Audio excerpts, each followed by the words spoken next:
Are you doing it? Oh, here we are.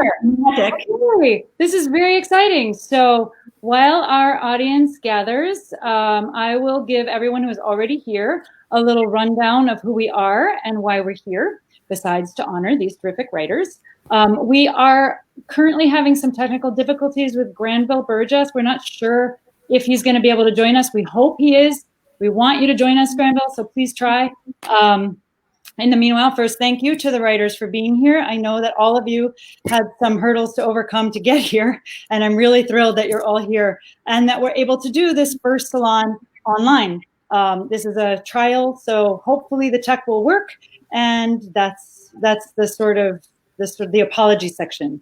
So I'm MM DeVoe, and I founded Pen Parentis to help writers stay on creative track after they started a family. I have 2 kids and an MFA from Columbia, and I know firsthand how hard it is to get any creative writing published when you are juggling an active family life at home and a career in the arts. Pen Parentis is a federally recognized 501c3 nonprofit dedicated to the needs of the writer-parent. Our programs fall into 3 categories: the fellowship, the salons, and the cycle of support. Those of you who are regulars at our salons know that they always feature the talents of writers who also happen to be parents. We like to show the vast diversity of creative writing that writers who are parents can create.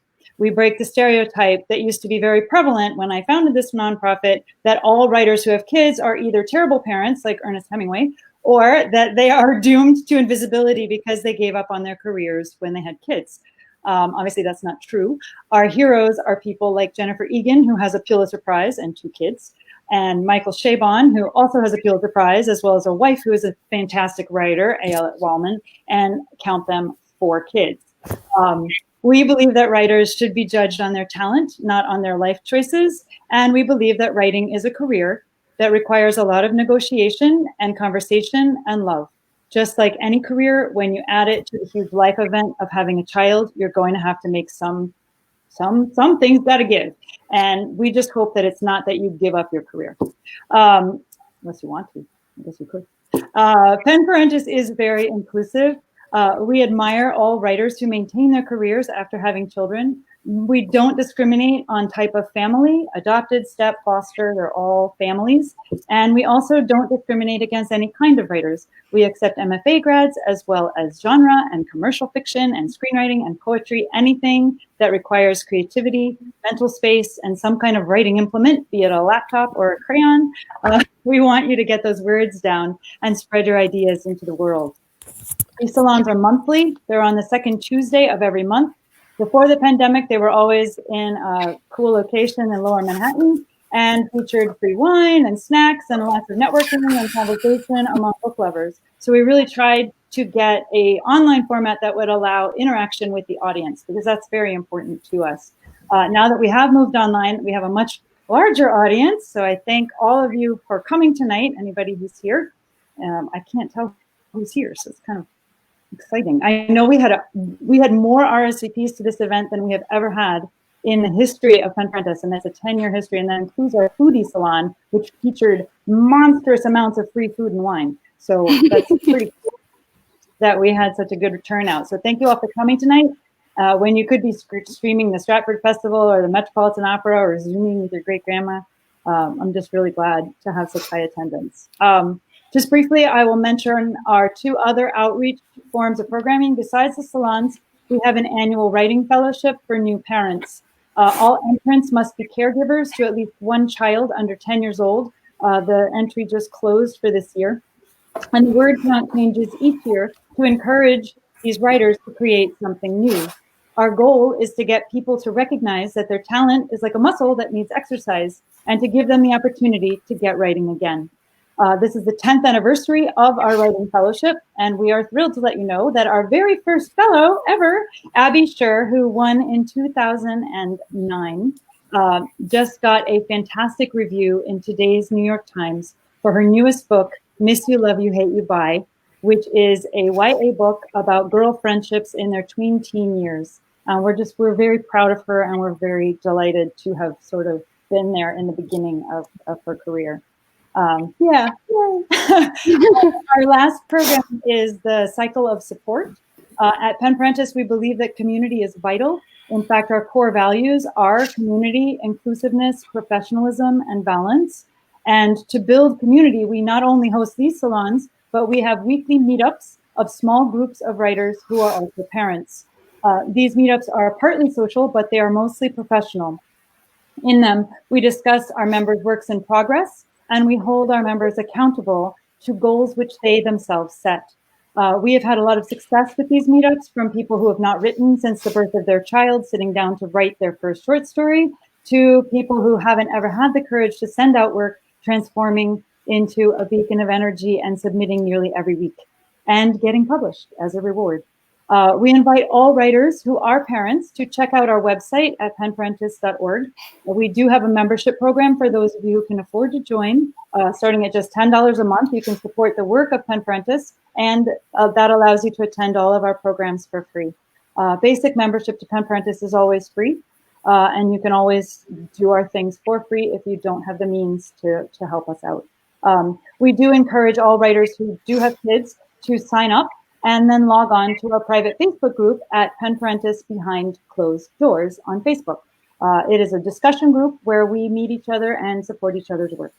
All of this information is on our website at penparentis.org. And if you are not a writer or not a parent or just a fan of one of these authors here that we have, then I thank you for your donation for tonight's event if you gave one. And I encourage you to give as generously as you can if you are able to give. That's it. It's very cool of technology to be able to bring us all together. I want to now introduce Christina Chiu, who is our host and main moderator for tonight's event. Christina has been our... Uh-oh, what happened? You're on. Just lost. Hi, Christina. Hi. Hey.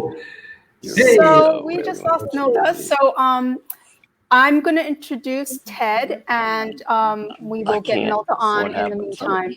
So our first reader is Ted. Well, I know, but I can't hear them or anyone. Prop it up. Our first phone up is too often, he said. I can't hear anybody read, but that's the problem. Our first reader tonight is Ted O'Connell. He's a graduate of the Oregon Program in Creative Writing. O'Connell has published short fiction in journals such as Black Warrior Review, Greenboro Review, Porto del Sol, Third Coast, and the Greensboro Review. In 2008, he won the Tobias Wolff Award in fiction for his short story, The Hunting Horn, which Mr. Wolff described as honest, direct, surprising, sometimes funny, sometimes very sad, and always true. O'Connell is also a prolific songwriter and musician, and at the end of this tonight, you will get to hear some of it, who gigs regularly with the Scarlet Locomotive and the Prozac Mountain Boys. A natural performer, you'll see. He has been known to use instruments, props, and actual kitchen sinks in his fiction readings. Ted O'Connell. Well, good to be here, everybody. Thank you, Christina. And I do want to thank you, really, Christina, so much for having me here. I wish we were in New York, of course. But I wouldn't be here without you, and it was great to meet MM in San Antonio at AWP. You guys are just real, you're such earnest, lively, spirited people. It's good to be here with you. I'm going to read a short selection from the book here, a novel. Let me try to get that angle right. This is a book about a guy named Francis Kaufman, who's born in Berlin, raised mostly in the United States in Chicago, and ended up living an expat life in China, both as a businessman and then later as a professor at Beijing Foreign Studies University. And he sort of gets himself in trouble, more than sort of. He incites some of his students to political dissent. The students get hauled away, and then the next thing you know, he winds up in prison. There's a lot of the book that takes place in China. I'm going to read a section that doesn't take place in China. It is a flashback section in Chicago, and I'm reading it partly because I did a little digging on Miss Jen, on her bio, And I found out that she went to a tiny little school called Harvard and then went to a puny little school called Stanford to get her MBA and decided she didn't want to do that and wanted to become a writer, which is really cool. I'm glad you made that decision. My character has a similar circumstance in which his father is a big shot lawyer or a big shot insurance man and wants his son to get an MBA. So here is a scene between the son and the father. And I'm going to start with a line of dialogue from the father. "I'm a terrible Jew," he'd say, stirring his coffee with a strip of bacon. "I eat pig, I drink Irish whiskey, and I use a microwave on Saturdays." I remember him hitting grounders to me at a park by the lake, commanding me to take off my glove and feel them barehanded if I wanted to develop soft hands. My palms just got bruised. I had grown up in Berlin exposed to football, tennis, and swimming. I was relatively new to baseball. Finally, he said, "The hell with it. I think you'd rather study clover in right field than play shortstop, am I right?" All fathers are contradictions. Mine could recite soliloquies from Hamlet, but in daily life he talked like a butcher. He knew curveballs. He knew Billie Holiday. He knew the grid of Chicago streets like a cop. He knew how to make bechamel. He could move a lawnmower out of his path with one arm, but he didn't know how to start the thing. He was smart enough for an Ivy League school, but had worked as a cabbie to put himself through state schools, which is a lot more than I could say for myself. When I was in college, I remember my father claiming the Chinese would rule our asses, and if I wanted to take the globalized future by the balls, I ought to learn Chinese. He was serious. He asked if I had any interest in signing up for the Be in Beijing program, and I jumped at the chance. A few days before I left for China in my junior year, which technically lay within the time period when my father still worried I was gay, he came into my room and slipped me a box of rubbers. "Good luck with the Chinese gals," he said. "You don't want to risk using any cheapo latex." He wore a Burberry raincoat that flapped in the whoosh from the heating vent. With his 7 o'clock shadow and his black hair tousled by the walk home from the train station, he might have looked like a flasher, if not for the shiny, tasseled loafers. His feet were shockingly small for a big man. "I'm sure it won't be Berlin in the 80s, he said, "but you never know." "Don't worry, Dad. I like girls." "It's okay if you don't. Better if you do. And it's not okay if you put it that way. I should have named you Frank. You've told me that about 23 times. By rights, you should be a Catholic kid. If it was the other way around, if Mom was Jewish..." "I know, Dad." "Do you believe in God, Frank?" "Don't call me that. Do you believe in God?" The answer to the question doesn't interest me. He sat on the bed beside my folded clothes and looked out the dark window at an elm tree moving in the wind. "You don't even like me, do you? You're asking me about God. It interests me. That's why I'm asking. Of course I like you. You're my father. But I don't care about God, like whether I believe in him or not. The answer doesn't matter to me. Well, he may not have invented AIDS. That was some monkey in Africa. But he didn't stop it either. Be careful, son." After 2 semesters, I was hooked on the expat life in China. I convinced my father to let me stay for the summer intensive course. I went back after senior year and traveled through Mongolia, Tibet, and the steamy South.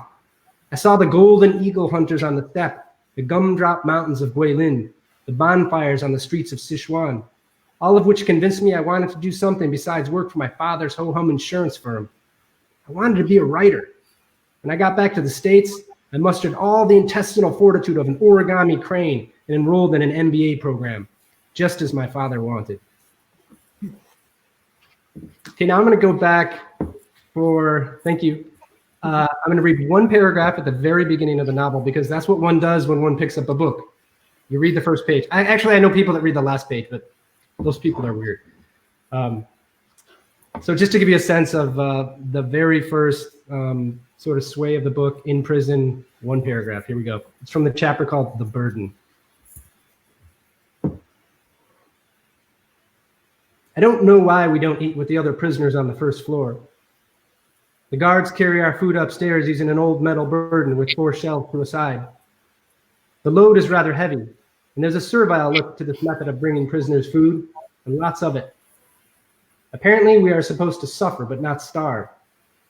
No doubt we are being fattened up for some kind of labor assignment in one of the far-flung regions of the West, but nobody knows for sure. None of the men in my cell has lived here longer than 3 months, which suggests our stay at Kung Chong is only temporary.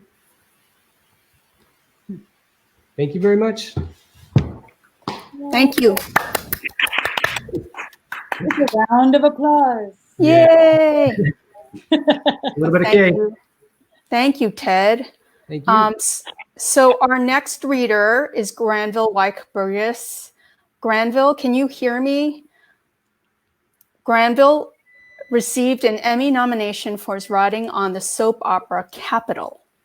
He's received awards from the CBS Foundation for the Dramatists Guild, the National Endowment for the Humanities, the U.S. Department of Education, and the Pennsylvania Council on the Arts. He was president of the Princeton Triangle Club and has an MFA in directing from the Catholic University of America. He has also written for television series like Tales from the Dark Side and for PBS. His musical, Conrack, based on the Pat Conroy memoir, The Water is Wide, had a sold-out run at Ford's Theater and was attended by President George H. Bush and the First Lady. Granville, take it over.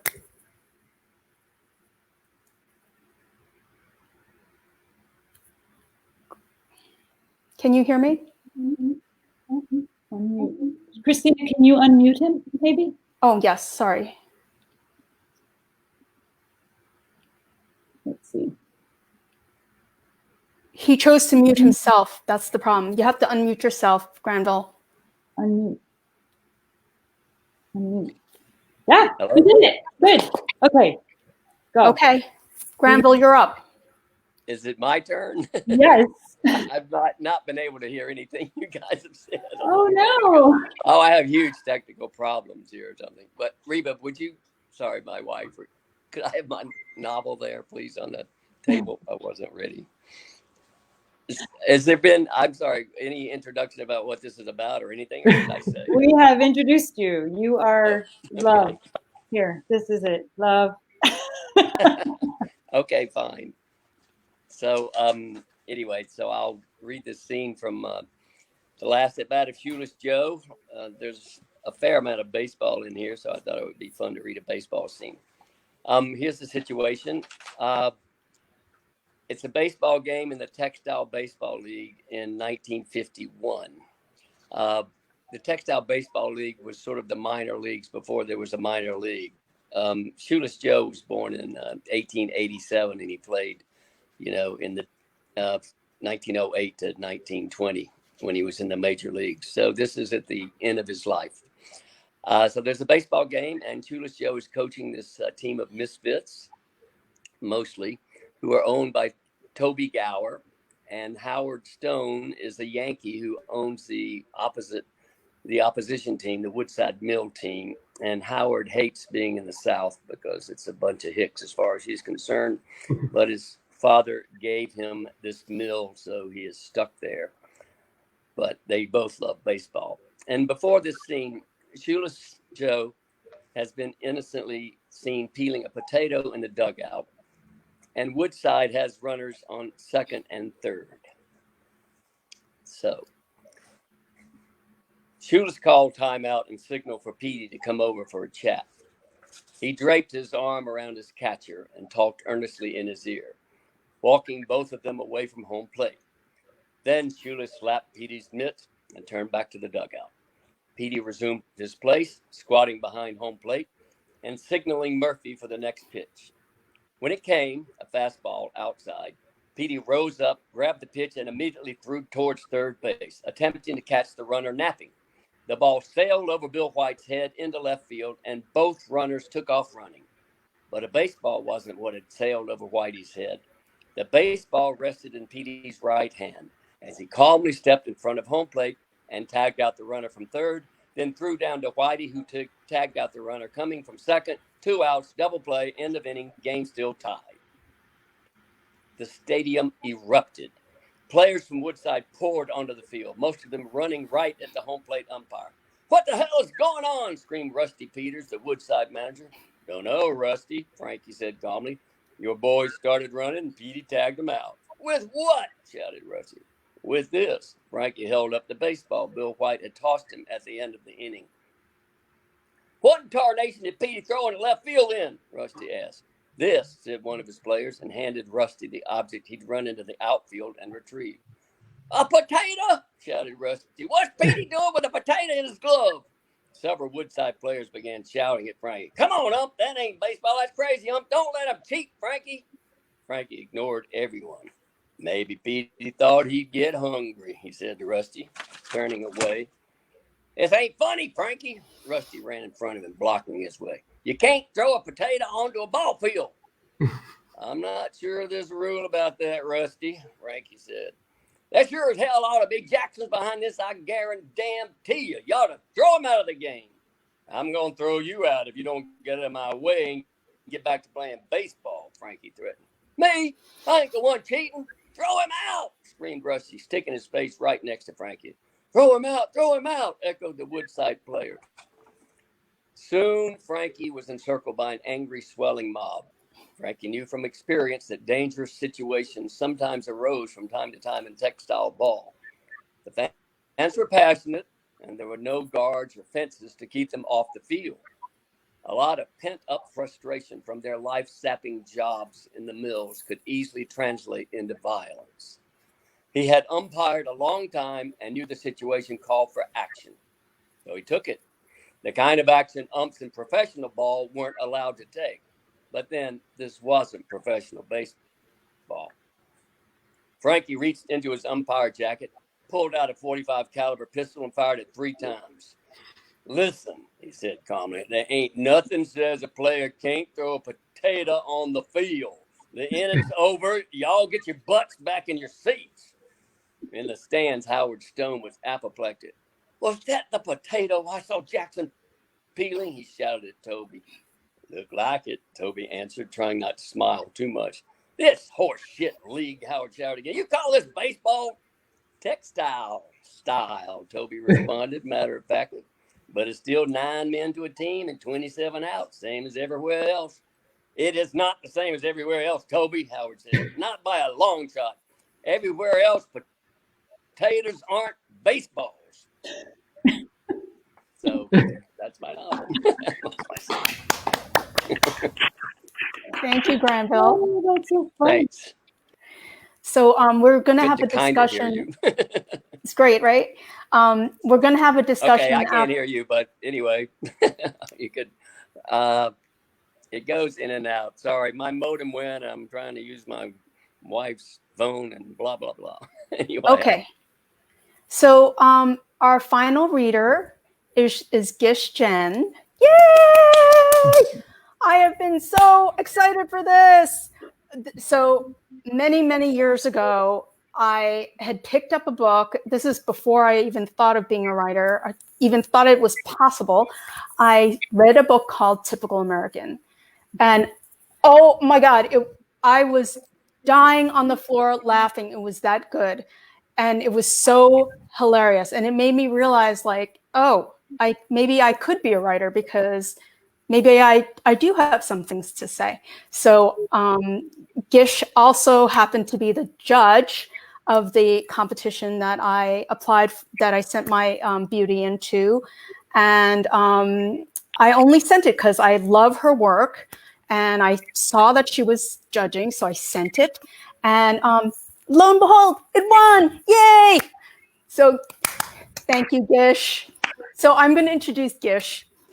She's published short work in The New Yorker, The Atlantic Monthly, and dozens of other periodicals and anthologies. Her work has appeared in the Best American Short Stories four times, including the Best American Short Stories of the Century, edited by John Updike. Nominated for a National Books Critics Circle Award, her work was featured in a PBS American Masters Special on the American novel and is widely taught. Jen is a member of the American Academy of Arts and Sciences. She's been awarded a Lannan Literary Award for Fiction, a Guggenheim Fellowship, a Radcliffe Institute for the Advanced Study Fellowship, and a Mildred and Harold Strauss Living. She's also delivered the William E. Macy Senior Lectures in the History of American Civilization at Harvard University. Her newest novel is her 8th book. Gosh, 8 is a lucky number, though. 8th book called The Resistors. It will be, it just came out recently. Everyone, Gish Jen.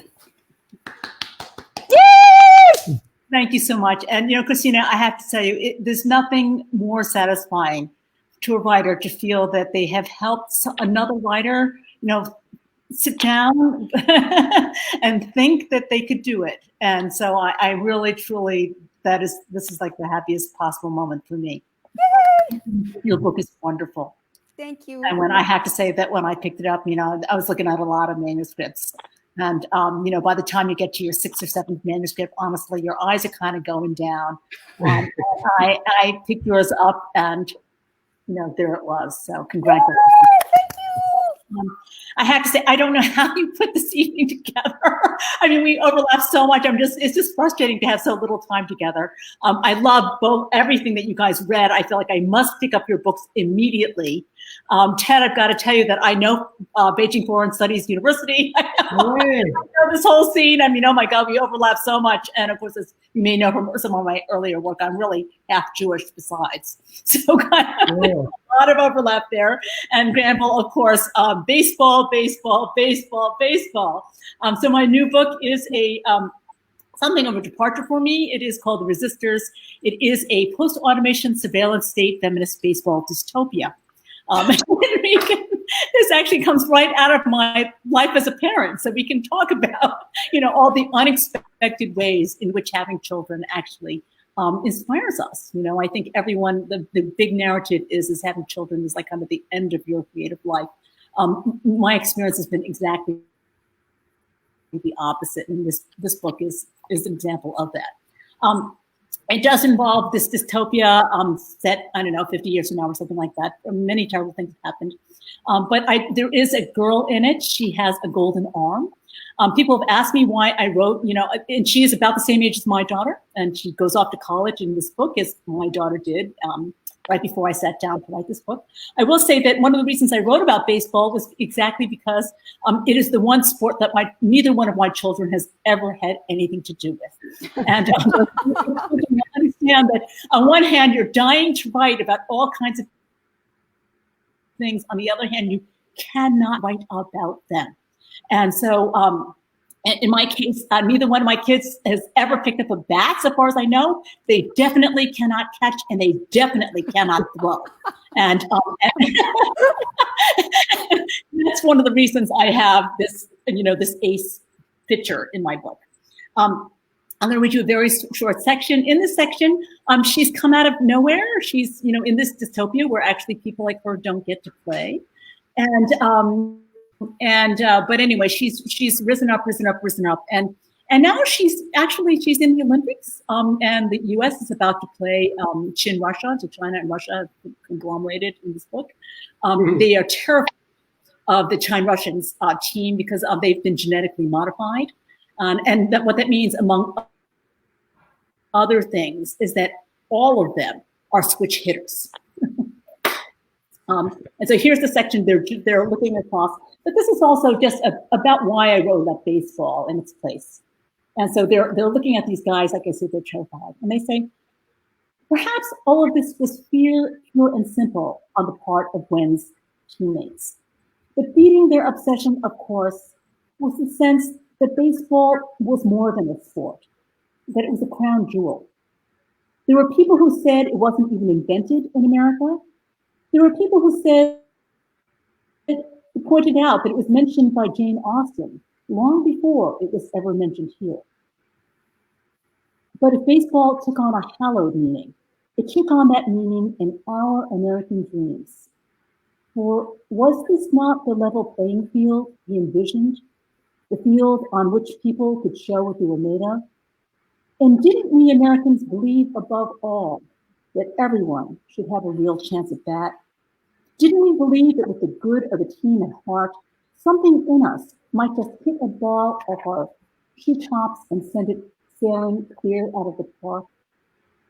If Gwen's teammates were playing Chime Russia for something, I thought, it was for this. For a chance to show, my mother would have said, that even if we all returned to the dirt and the wind and the rain, like the plants and the animals, we had a bigness in us, something beyond algorithms and beyond upgrades, something we were proud to call human, or so it seemed to me. And I'll stop there. So short, read more. Read more, please. That's enough. We need to talk. Talking is good. What I need to do is plug in my computer before my power dies. No. We can see the questions that people are posting on Facebook. So if you're watching this live on Facebook, please ask your questions.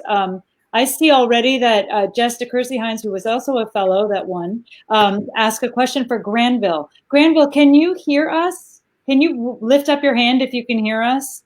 Can you wave? Okay, good. So the question for you is from Jess, who knew you from way back. She wanted to know you to share your journey. Yeah. Would you share your journey from screenwriting and playwriting to novels? Okay.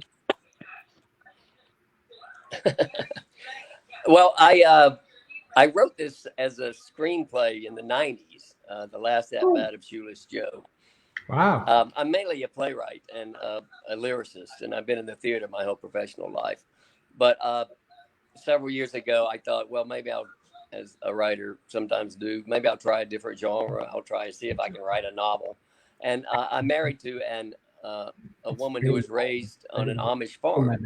And I looked around, and it turns out there was an article in the Wall Street Journal that said that Amish romances were like 12% of the publishing market or something. I was like, I never heard of an Amish romance.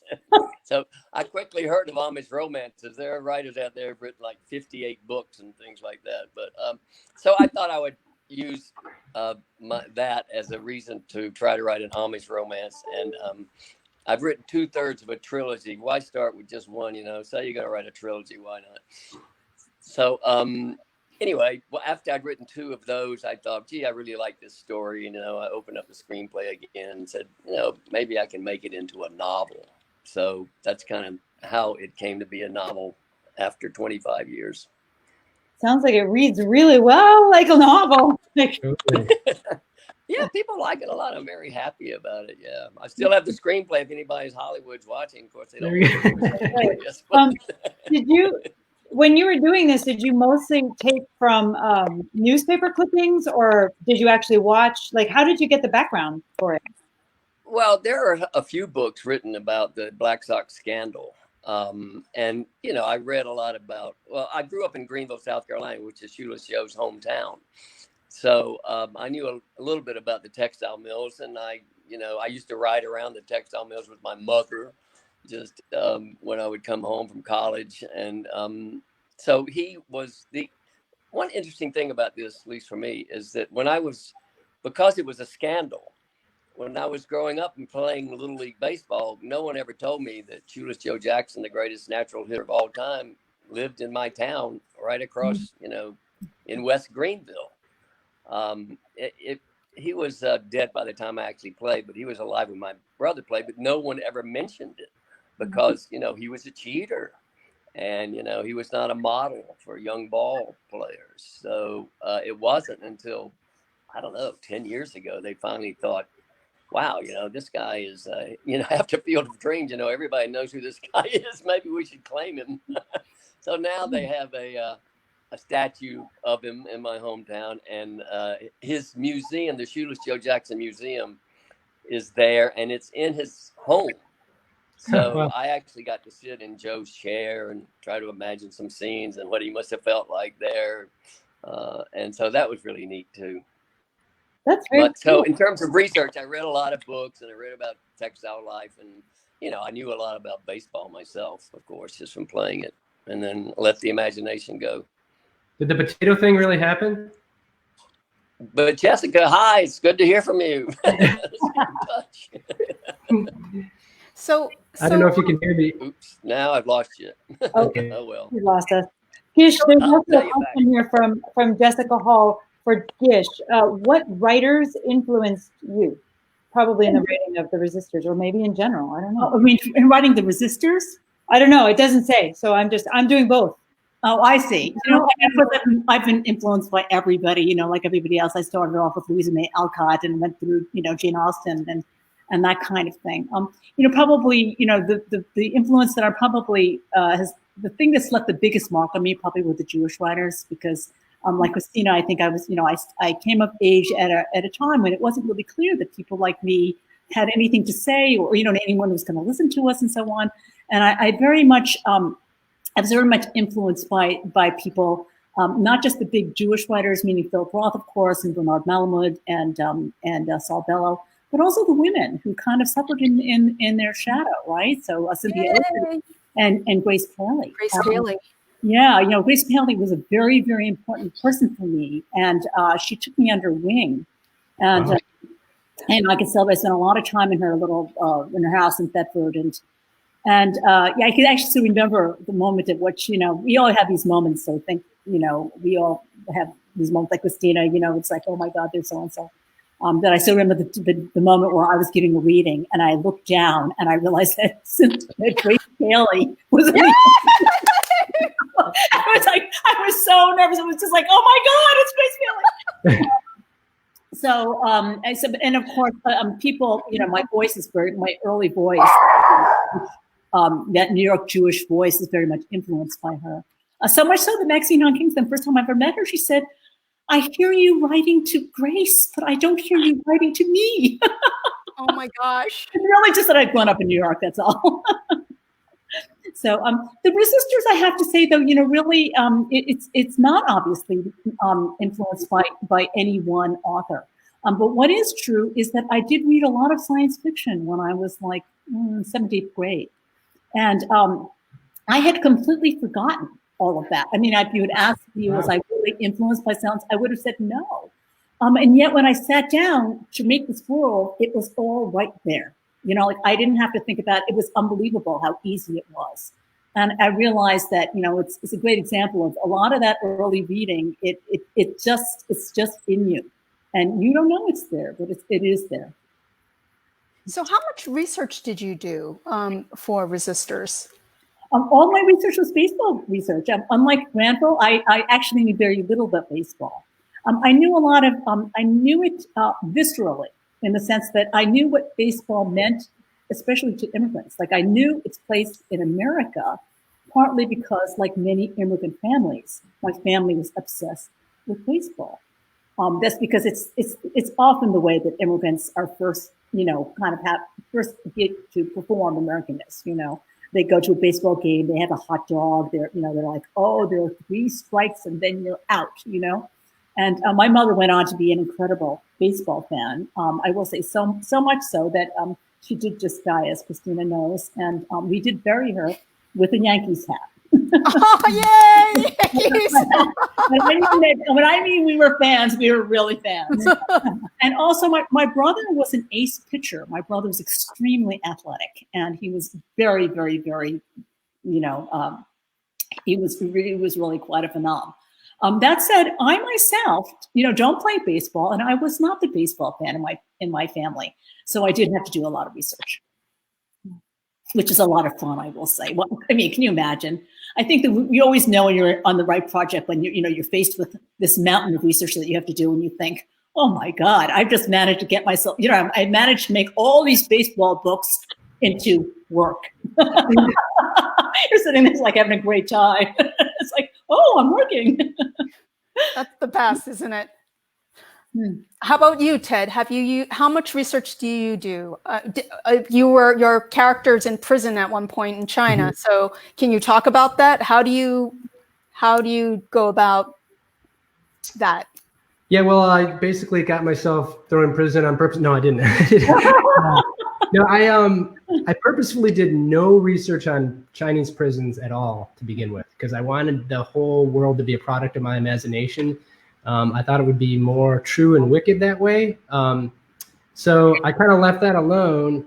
What I did research a lot on, or a fair amount, was like international finance and business and shadow banking in China, and how mergers and acquisitions work. Like, I'm talking like corporate stuff that I knew nothing about. Because among the trouble that my character gets into, he works for a man named Mr. Lee, a very sweet man, but he's overambitious. And he builds this great tower called Epicuria, where they're going to have all the finest things in the world. And so he kind of gets into trouble, overstretches himself financially. And then there's also the character's father, also kind of overreached financially and got a little too aggressive, a little too greedy, and then kind of got hammered during the 2008 financial crisis. With the subprime mortgage stuff. So I had to look up a bunch of stuff like that. Can we all talk craft real quick? Somebody asked, so Jody asked about Gish's craft, and I'm actually curious about each one of you. When you're writing your novels, these particular books that you just read from, are you a plotter? Do you have the whole thing in outline form and you're following an outline? Or are you I'm just going to write it and see where it goes and then follow it and then edit it down? Which way do you each write? Well, I will say that I have always longed to be the kind of person who had an outline and knew what they were doing. Unfortunately, having all my early training having been in the short story, I only really knew how to kind of follow my intuition out, which is very nerve-wracking. And I do remember when I was writing my first novel, Typical American, it seemed like just, once a week I would hear some famous writer talking, and they would always sort of say, well, the novel, I don't think it's such a good idea to have no idea where you're going. And I think it's like, I have like no idea where I'm going. So I really, to this day, unfortunately, I would say this is still my habit. The good news is that things are very live that way because you're surprising yourself. So that, I think there is a danger in knowing where you're going. I mean, it's kind of reassuring because we know you're going to finish your book. But that's the good news. The bad news is that, it can go a little bit dead on you. In this case, because the one thing I figured out was that if I was writing a baseball novel, I actually didn't figure this out about halfway through the book. It suddenly occurred to me that there's going to have to be a big game at the end. I'm glad I didn't realize that early on, because I realized that I thought, oh crap, and because the trouble with these things is that you have to write the big game, and you have to write a game which, no matter how many baseball books somebody has read, they will still be surprised. Right. Think about that. If you think about it, you're terrified. In my case, I was so far in, I just had there's nothing I could do but just keep on going and pray. And so I don't know if just this idea that you just keep on going and pray, I don't know if that's craft advice exactly. But it is what I do. So I get myself into quite a situation. I just think, holy crap. Oh, Muse, please help me now. Did you then go back and seed the sort of portion that really didn't get to the end? Then you right? So it looks like you knew where you were going all the way along. You didn't, but you go back and then you somehow nice. So that's great. What about you guys, Granville? What about you? Well, so you wrote a screenplay and then you wrote a novel.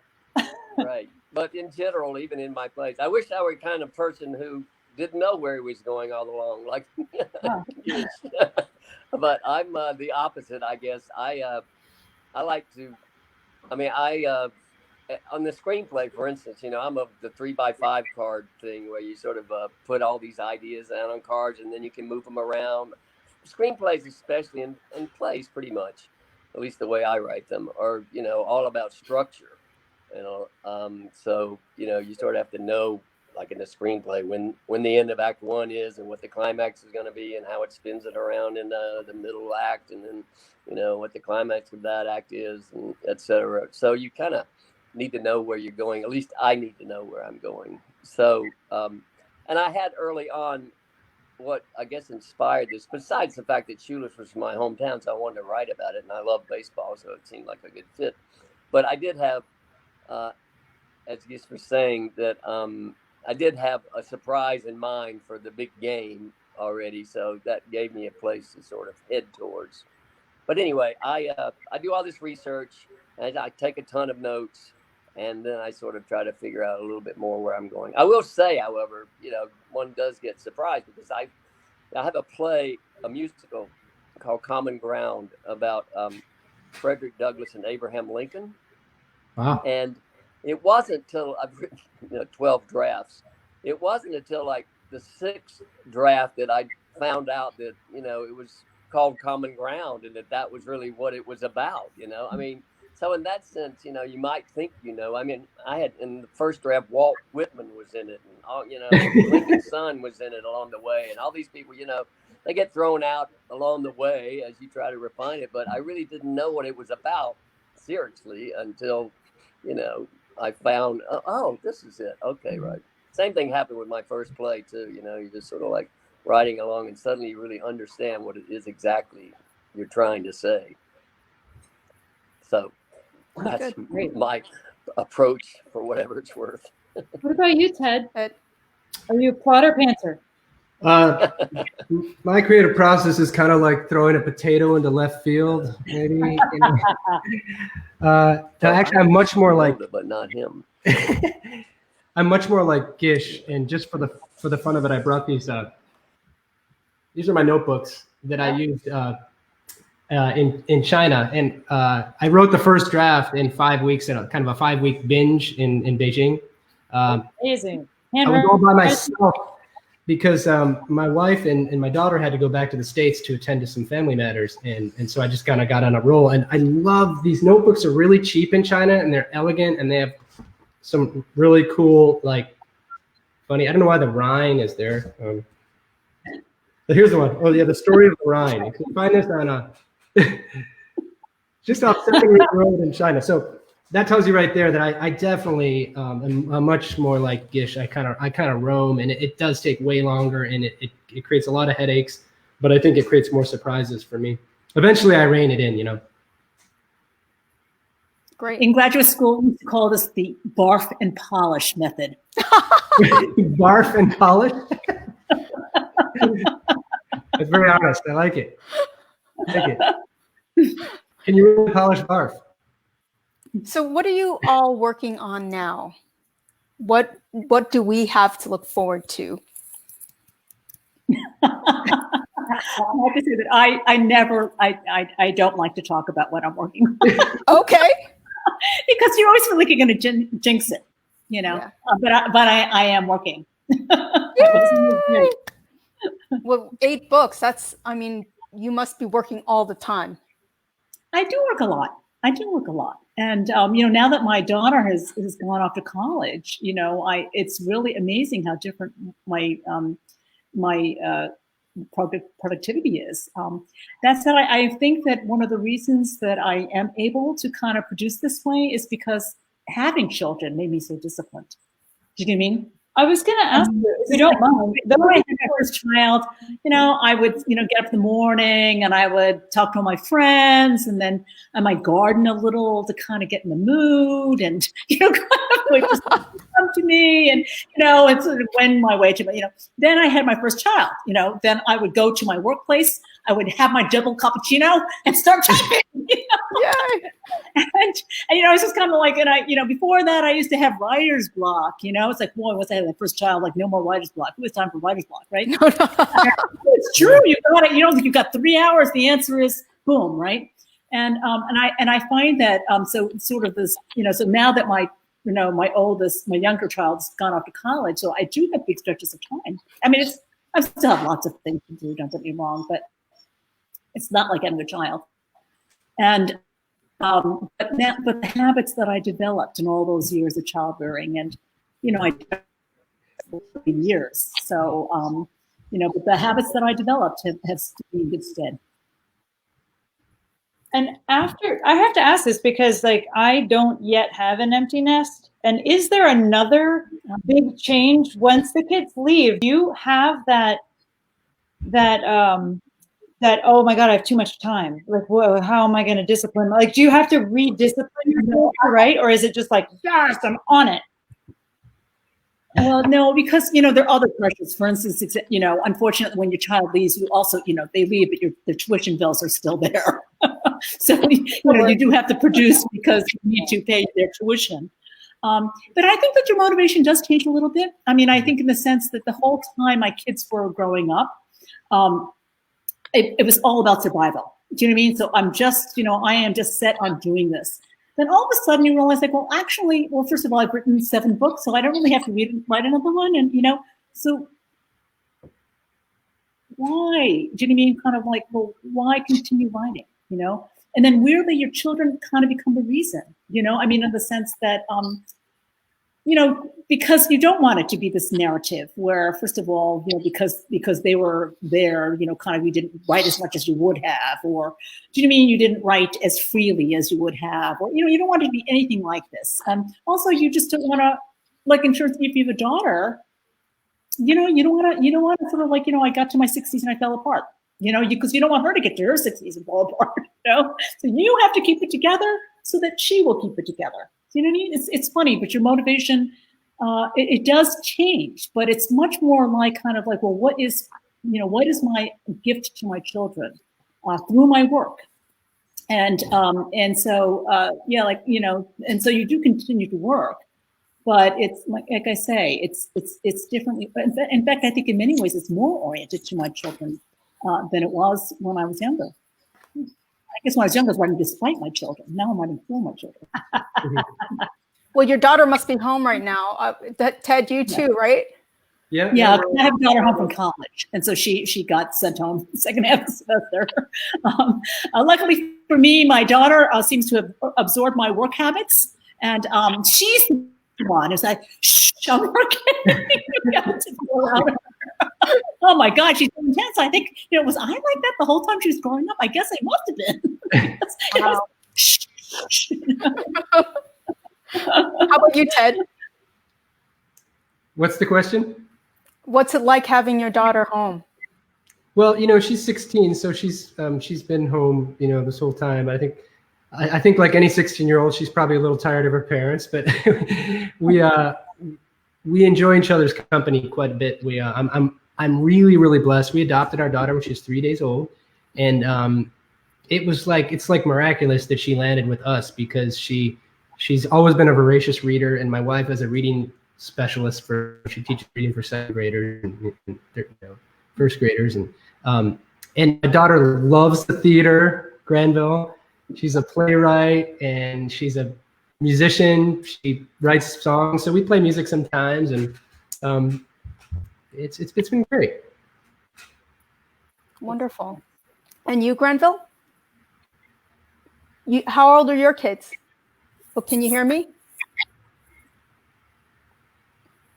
Okay. He's muted on his side. Okay, so next question. So besides this whole COVID thing, have you had to readjust to what's going on around you? I mean, Gish, you were still on tour, right? So it's been kind of... So, I very happily, I was almost done. Sorry, before. hi. Yeah, my children are 29 and... Oh, we lost you. Okay. Right. Hi. Technology. Can you hear me? A little bit. Yep. Okay. I don't know if you heard my answer anyway, but my children are 29, 30. I'm a stepdad. And I'm not sure but so I was divorced when they were young. So the good part is that if there is a good part about divorce, I guess sometimes there is. Anyway, we agreed that I would see them a lot. And so I had them many days. And so, but the days I didn't have them, I was freer, obviously. But so I had a totally different experience in terms of raising children. I did. Here's what I'm working on. One felicitous thing I did, which I hope is translated into a book someday. But when my daughters were young, I would put a tape recorder on my chest and make up all these stories. And so I have, dozens and dozens of tapes with them giggling on it and making suggestions for where the story should go and everything. Cool. Like that. That's lovely. That's really cute. It's really lovely. And now in these days where we're quarantining, one of my daughters volunteered to translate all of them onto the computer so they'll be saved. And Wow. but we listen to them together every Sunday. It's so wonderful. The three of us, we just put in a tape, and you know, it's funny where your brain goes. You know, but Really anyway, great. that was Wonderful. really a joy. Maybe one of these days they'll become children's books, but at least you know they exist. So that's fun. Cool. All these creative projects are really helping me get through this quarantine, because somehow when you're being creative, when you're really being creative, you get in this mode where you're outside of time, you're in your head, and you just create, right? And so like the more that I am able to just write something or do something that's creative, the better I can survive. It's like, Yeah. I am very much a people person, so this is like my hell. to like not be able to see people, so hard. Gish, you want to? I'm sorry, you got interrupted. What's it been like to have your tour kind of cut in half? Well, you know, my tour was cut in half, and you know, look, in the grand scheme of things, this is like the smallest possible tragedy. You know, I think that you know, just now, some of the radio stations, you know, have come back into business. And I just find that, you know, when I go on the air with so-and-so and so-and-so, I'm just so happy that they're back on the air and just have this little bit of normalcy, you know, talking about crap or, you know, some stupid thing that really seems very relevant at the moment. I just feel so grateful for it. And I mean, of course, no one would pick, you know, for this to happen in the middle of their tour. That said, I feel so much worse for people like you, Christina, trying to launch a book in the middle of this. It's extremely difficult, and I feel very sorry for people who are trying to sell a book right now because the publishers are completely discombobulated, and you know, so it's just a very difficult time all around. And I would sort of say that among people who are having difficulties, mine are probably the smallest, you know, because I did get my book out, and you know, and next year there'll be the paperback. So don't worry, they'll work me twice as hard next year to make up for this year. Well, Hey, Christina Chiu. you know that TED is launching too at the same time. Yeah. Oh wow! Yeah. Christina, do you have a copy of your book to show people? It's a beautiful cover. It's so cool. Yay! A beautiful cover for a beautiful book. So, so Ted, tell me, what are you doing to salvage your tour? Well, you probably know the answer to the question. I'm trying to be like you. They don't. I'm trying to be half as aggressive as you are. You've been so good, so proactive. Yeah, I've been making silly videos where I talk like a guy with a Chicago accent, which has nothing to do with my book whatsoever, but it's the way I've been talking with my friends since I was in high school. It's the best acting job I can do. So yeah, I've been doing that, and you know, lots of, you know, the cool thing is I'm reaching out to people kind of on a little bit more personal level. Like, I know if there's Facebook, right, but like, you know, private messaging people that I worked in a restaurant with like 20 years ago, and the guy's like, yeah, I remember you, and so people are buying the book, and they're sending me almost every day. I get about 2 or 3 pictures either on my phone or on Facebook from people, you know, holding the book up, being like, I got it. And it feels so good.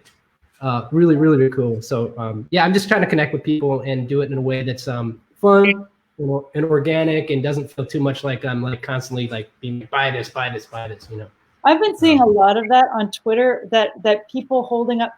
I think that is maybe one of the, like, other than reviewing your book, which is a big gift if somebody would just drop you a review, but just taking that picture of yourself with the person's book is such a big deal. Like, it's such an easy thing for anybody to do. So if you guys out there who are watching this, like, if you have a friend who is an author, or if you happen to like an author's book and you just take a picture of yourself with it somewhere, that means so much for the writer. Like, it's just so cool to see, like, oh, this person I don't know is reading my book on the beach in the Bahamas, you know, back when we used to be able to travel.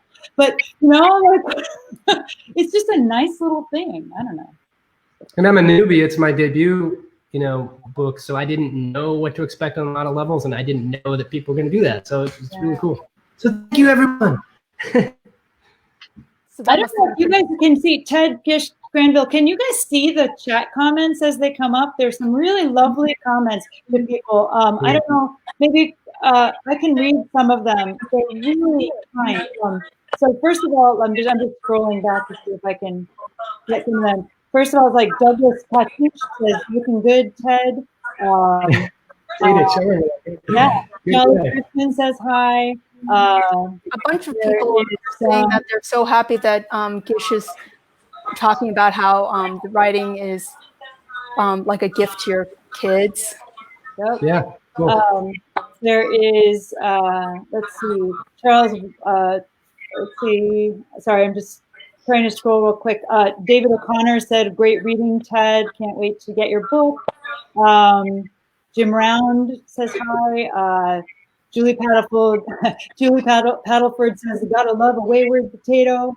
And Myra says hi. And Pradeep says, impressive. Charles Whitehead said, what amuses me about Granville's novel is his knowledge of the details of baseball, and in this case, some of the mythical tricks that players joke about pulling off.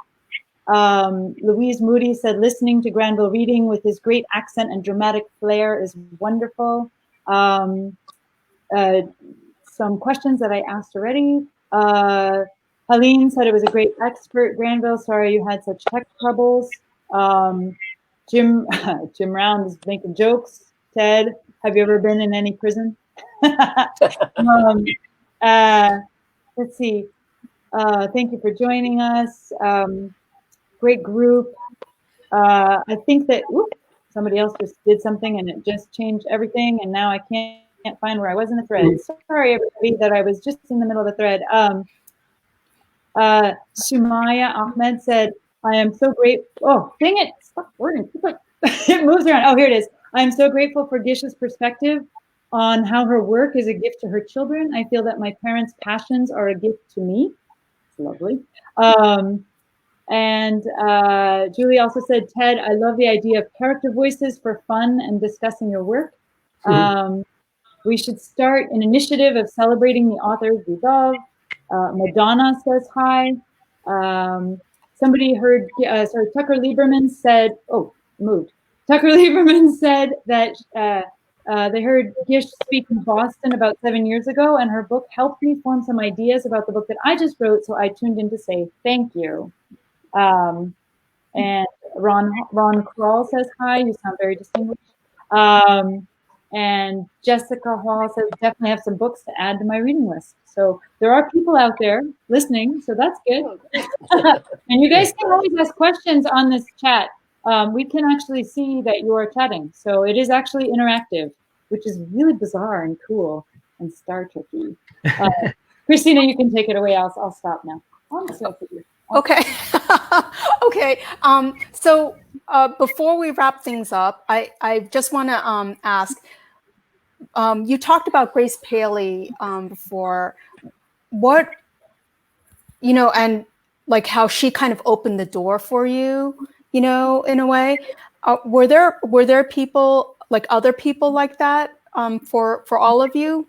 Did you have people? Because I have a Grace Paley like little story too, but like lucky people have Grace Paley stories. But were there other people who kind of helped you through this like difficult road of just trying to get out there? Because you were one of the first Asian American writers really out there, right, Gish? Yeah, let me say I have been so lucky because I was supported by Cynthia Ozick and Grace and Maxine on Kingston. John Updike came forward for me. Who would have believed that? And I could just go on and on. I've been extremely lucky. But I just like to say something that, which is that but Grace said some things to me that are very pertinent to being a parent, and I still remember asking her, Grace, how did you balance all these things, like being an activist and being a parent and being how did you balance it, And she just looked at me and she said, there's no balance. That is true. was very liberating. I thought, oh God, at least I don't have to Love it. yeah, that was it was really great. She also told me, and I would say things like, it's such a struggle. And she would say, you must struggle with pleasure. And that has also really stayed with me. And the answer is, you cannot ask for it not to be a struggle, but you can struggle with pleasure. Yeah, that's so great. Yeah, and I will say too that in a general kind of way, it's funny because I was close to both Cynthia and Grace, and of course they're opposite kinds of writers, right? Yeah. Grace is, and funny, and they're right next to each other on the bookshelf too. OZ and PA, very very different. With Cynthia very much being about art, capital A, and Grace very much about maybe an artist is being part of the world. And of course, we all have to choose ourselves, kind of which is our model. And I felt very grateful, to have them both. I was once on TV for something, what should they be talking about in the 2000 or 2004 election? I can't remember which one. And, and Cynthia said to me, she said, you're being a citizen again. And that was a bad thing, and then I would hear Grace's voice, which is like, of course, you know what I mean? But the whole purpose of being a writer is to be a citizen. And what I've found is that, in the long run, what I have found that, actually both of these models are helpful, and there are times when you must say, I am an artist and I need to pull back. And there are times when you must say, you know what, I am an artist and I must speak up. And but there's a whole idea that that one or the other is the way to go. I found that at least I felt so lucky to have both of those presences in my mind, and I guess to say no matter which one I was doing, also I could feel both that one of them disapproved of me, but I also felt that somebody approved of me. And that for me was very liberating. At least you always had someone. Yeah, exactly. There's always somebody who was going to say yes. So I didn't have to resolve this really kind of irresolvable, dilemma. Well, how about you, Ted? I love that no matter what, you're still an artist. Like, yeah, whether you're model or being an artist. Yeah, there are different models, and I think that when you're in graduate school, someone it's often the teacher who has an idea of what that means. And, we can be very influenced by these things. And then, as you go on, you realize like, oh, actually, there's no one model. And actually, and we can see ourselves that they both succeeded in very different ways. And the answer is there's no answer. And like, I for those of us who are busy enough with our kids and their, you know what I mean? Their kids and their ear infections, and, we have enough to worry about without also torturing ourselves as to whether we're adopting the right model or not. Yeah, I have a friend, Charles, who says, when I was miserable, I was like, oh, I like complaining about the writing, and he's like, well, what are you going to do? Not write? And I was like, oh my God, yeah, you're right. It's not an option. So there you go. How about you, Ted? How have you been like supported? Have you had anyone kind of help you? Well, I guess I'd just like to say I'd so much rather listen to Gish talk than me. I just love hearing your wisdom, and Granville too. People who've been around a little longer than me have a lot more to say. But I guess I think I'd like people to know that I'm 51 now, and I've written probably 3 books, collection of short stories, and a baseball book, by the way, that that didn't get published. And then this is the one that hit, and as frustrating as that was, I don't think I'd trade it for this one moment. The day that the galleys came in a box, delivered from the press from Santa Fe Writers Project, and I brought them up to the kitchen, put them on the counter, and my daughter, again, who's like loves to read, she was like 15 at the time, she comes over and picks them up. She's like, "Cool, they're here. Can I read it?" I'm like, "Yeah." So she started reading it right away. She grabbed the book, went to the couch, and like 10 minutes later, I heard her giggling. And that wouldn't have happened. That moment is one of the best moments of my life. had I published sort of like 3 or 4 books ahead of time, it would have been like, oh, the other book, like, oh, your dad's a writer. It was like, I worked my butt off for this, for a long, long time. And then, it's this book, this kid, that moment. So I guess that's kind of what I'm feeling now after hearing all of you talk. And I kind of want to communicate that to people. Cool. Don't give up. Yeah, exactly. Right? Yeah. Granville, you're on your end. Your mic is off. Do you have anything you want to say? Add to this? No. Okay. When I was a kid, there was a show called about influences. Is that kind of the question that was coming? Yes. Influences. We have 4 different phones going here, so I can figure out who's talking. Thank you for this. Crazy. Yeah. Anyways, sorry.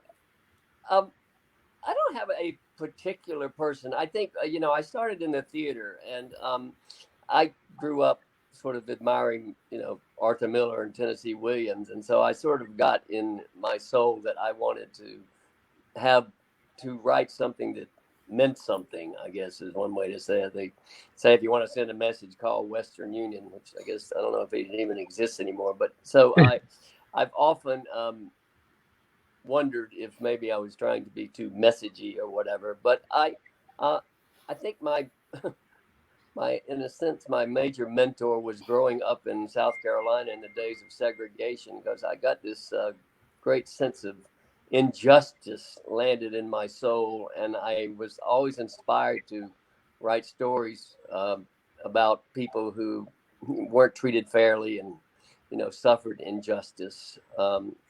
Hence, Frederick Douglass, the latest example of it. So in terms of the craft, I mean, I learned a lot from Arthur Kopit along the way. But in the theater, it's such a collaborative medium. I'd probably have to cite everybody who ever gave me feedback on my plays to sort of, as mentors or people who showed me the way. So I don't think I can point to any, Grace Paley or anyone like that. But so Mcpherson. I wrote a lot of, I love history, and I've done a lot of turning history into drama. So, I love to read historians, but they aren't necessarily writers in terms of novels and plays and musicals. But so that's my story, and I'm sticking to it. Christina, forgive me for jumping in, but I realize that I have been greatly remiss in not mentioning James Allen Mcpherson, who is the person who inspired the prize that you won. And the reason I judged that contest really is because it was in honor of Jim Mcpherson at Iowa. And Jim really inspired not just me, but generations of people at Iowa. To write for the stars and to write, Granville, you're talking about injustice, but, to write about the big things, to write about the American project, what this is all about, and I have to say that, really, I would be very, very, very remiss not to mention that. I think that, many years later, after we'd all graduated, our fellow workshop member, Eileen Pollock, went on to direct the MFA program at Michigan. She was just giving me a birthday present, and what did she give me? She gave me a poster, and at the bottom of it were the words American Vision. And, that was kind of, that's because that was our direct legacy of Mcpherson. I mean, anybody who looked at the poster would have known you must have studied with Jim Mcpherson. So that the idea that you were not just about telling stories, and you're certainly not about just, selling, you're certainly not just about making money, but that the craft was important, but the vision really mattered. And I will say also contributing, if you can, to this incredible project that is America, which is running aground so grievously right now. But that one of your jobs was to try to think about what that meant and make sure that you try to keep that alive. I think some people don't know who he is. Gish, can you just talk a little bit about who he is? Because he was a really great literary figure. So. Yeah, well, James Allen Mcpherson was an African-American writer who he won the Pulitzer quite early. And he also, by the way, Ted, he also started out in a more conventional path. He did drop out of Harvard Law School to become a writer. You can only imagine what it took for an African-American at that time to drop out of Harvard Law School to become a writer. Wow. He did it. And he went on to teach at Iowa for decades. And I think that the number of writers who cite Mcpherson as their most important influence, I mean, it's just dozens and dozens and dozens, including maybe just most recently, Susan Packer, Ian Lee, just dozens and dozens and dozens of us who were influenced by him. And like I say, it was because he didn't just talk about craft. In fact, he almost never talked about craft. He talked about really the higher calling that was writing. And so it was, and I would say that, he made it serious, Jim Mcpherson. Yeah, I mean, I feel really lucky that I feel really honored that I got that. It just got you won the Jim Mcpherson contest, Christina. It's a big deal. It was such an honor. Thank you. Yeah, big deal.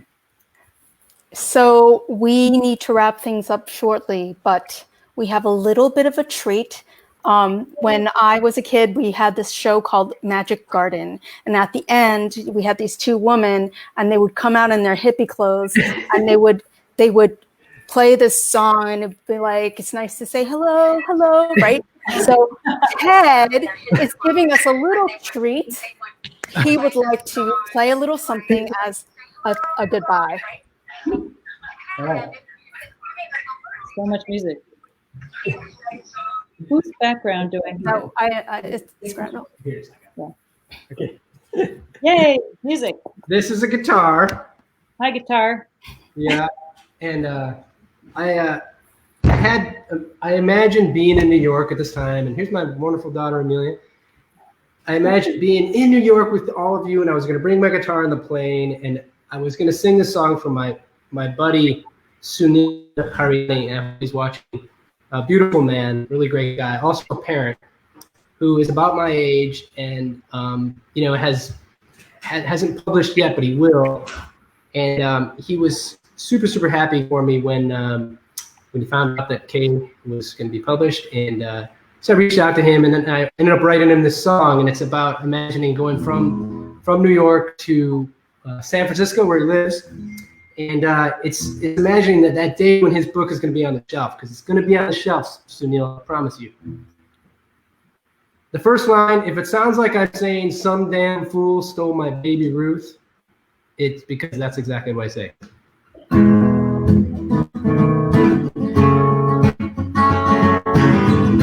Some damn fool stole my baby Ruth, and you still say life is sweet.